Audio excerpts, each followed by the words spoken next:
it's so hard because you don't want to tell the person that what they're gonna do won't matter anymore. So I told him, I want you to admit that you situationally graped me for more than half of our relationship. And I basically told him that we are heading for divorce.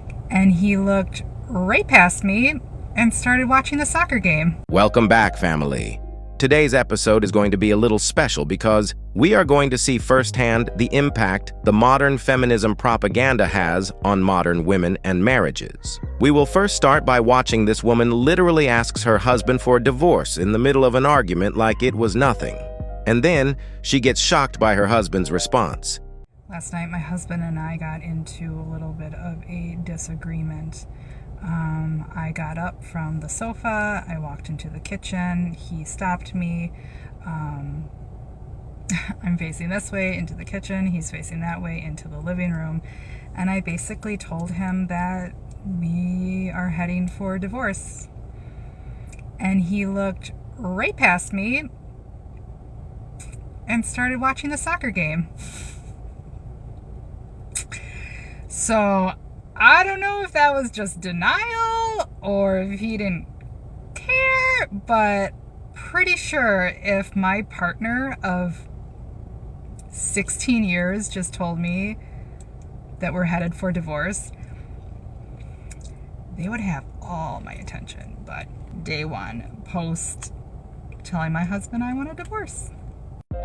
Bringing up divorce out of the blue in the middle of an argument for the first time just show how much of a drama queen this woman really is.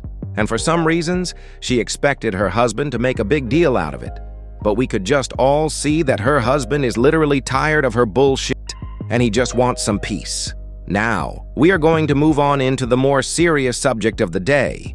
This next clip will show you how much modern women carry their traumas around and blame men for everything, even though they are not the ones that create these problems. And the worst part is that they use feminist propaganda to validate their actions. I had to leave this clip in its entirety because it is a really sensible subject so that everybody can have the full context. I apologize in advance because this clip is going to be long and most of you will really get bored by all the victim cards this woman is going to display here, but please make an effort to finish the clip because this is the real nonsense we are all up against. Let's watch. Okay, so there's a video on my page and it kind of talks about how something was said that I can never go back from, and the very next day my husband acted as if nothing happened. I started this page on November 1st and it was supposed to be a weight loss, getting sober journey. That's why my bio says what it says. During a I don't like to say argument, but we'll just say it. During an argument or a heated discussion with my husband, insert trigger warning, I was talking to him and I said, love, this is like a merry-go-round. We keep going round and round the same subjects. And he told me that I needed to find out what was wrong with him and tell him what to do to fix it. So I told him that isn't my mental load to do, and that is something that he needs to do. As the conversation went on, I realized that I needed to come clean about what was really bothering me in our relationship. Okay. At the time, I did not know the proper word for it. The proper word for it, I believe, is a rather soft terminology. It's actually two words, but I feel as though it's very soft for the impact that it has on mainly women, also men. So I told him, I want you to admit that you situationally graped me for more than half of our relationship. To which he replied, "I did not grape you. You never said no."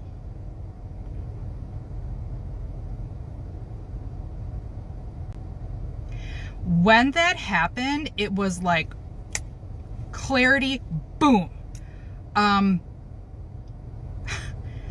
And I remember thinking, and I may have said it, I didn't realize I could say no. So I dived into this and I realized it's called sexual coercion, which basically means you are in a relationship and also into like a power dynamic where you don't feel like you can say no. And that's what I was doing for years. So it's very hurtful when men come on here and say, well, you probably weren't sleeping with him and that's why he's ready to get rid of you. No. I understood that on his nights off, I needed to, and I used this term in therapy, that I needed to perform. Okay. This happened for years. Like, I'm thinking,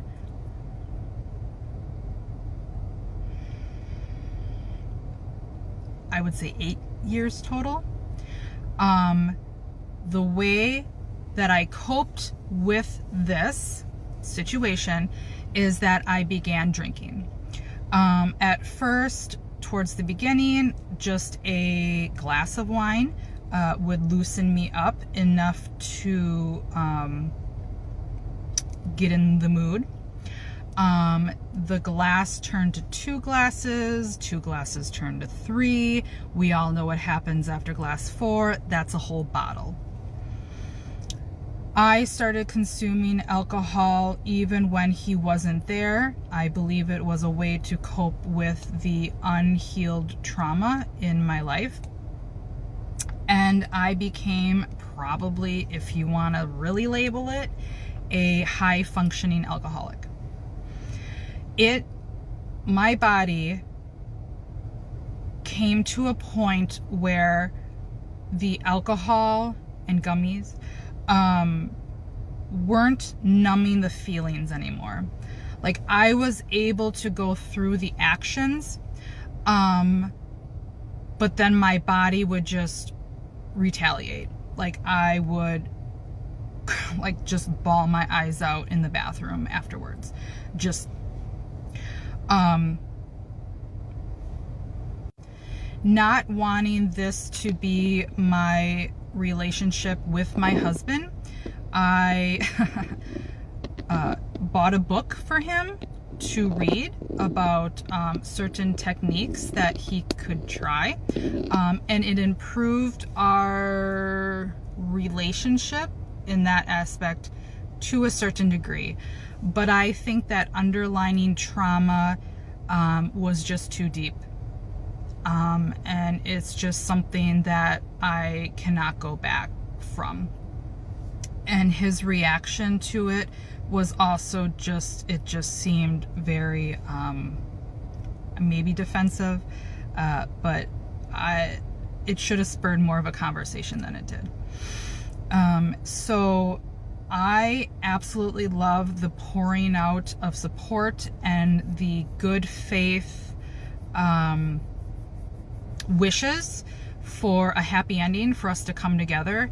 But as I told my therapist, Steve, the other day, is that you as a husband and a wife, or like a partnership, need to be there, like, also sexually for each other. Like, I think that's a healthy part of a marriage.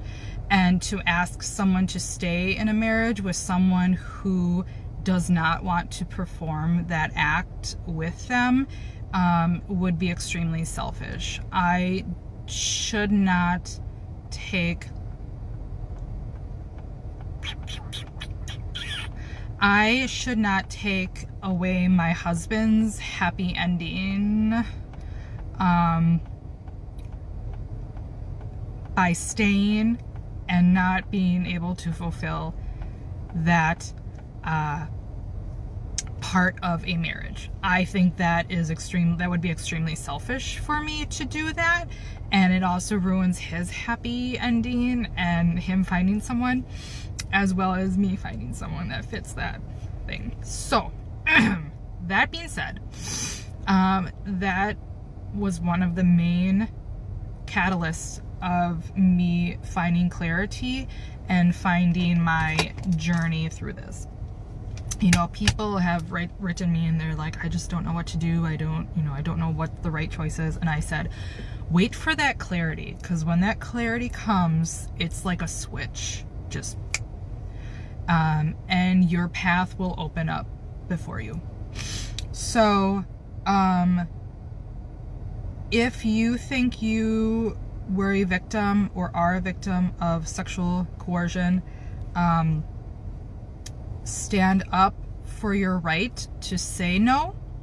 Realize that no matter what you do, have that right to say no. And after that evening of speaking to my husband, I had the mentality of, I'm using my no. I'm using my no in this, for instance. I'm using this no when he tries to, manipulate me, when he asks me to do something that I don't want to do, or I know that I shouldn't be doing it. I'm using my no. I'm using my no. And that's the story behind the one video that I have that basically said, like, my husband said something to me that I can't go back. And if you're in the same boat, my heart goes out to you. It is not easy. Guys, this woman didn't just come up with this absurd conclusion that her husband has been raping her for more than half of their relationship by herself. She has definitely been listening to all this feminist brainwashing propaganda. Or maybe she has been listening to all these traumatized females on the internet that give dump advice. And now, all over a sudden, she feels like a victim in the marriage. Fellas, never beg for a woman to stay once she tells you that she wants to leave. Continue living your life, because if she wants to leave, she will leave. And if she wants to stay, she will stay. I will show you what I am talking about in this next clip. Because I still love him and I still care about him. And I always will. And I'm like, we can still be friends, and like, I will be there for you. Like, even when the girls turn like 18, like, I'm not just gonna disappear. But I'm like, I love you, but I'm not like in love with you anymore. And it's so hard because you don't want to tell the person that what they're gonna do like won't matter anymore, because it should have been done before. So I'm giving him December. Fast food napkins, am I right? I'm giving him December. We're going on our trip together, and yeah, I don't know. It seems like he's doing everything right now, and I'm just wondering why he didn't do it before. So if you have gone through divorce, because like, this is fucking easy, right? Divorce is the easy way out. You know what's easier? Just putting your head in the sand and just ignoring it and your own needs for your whole life. That's easier. But how do you, if you were a man or a woman who went through divorce and you have reached your limit and your going point, and the person that you are leaving is now like being an A+ student, like that is a mind trip. But anyway, this is 8 minutes. No one's gonna watch it, so. But yeah, so day 3?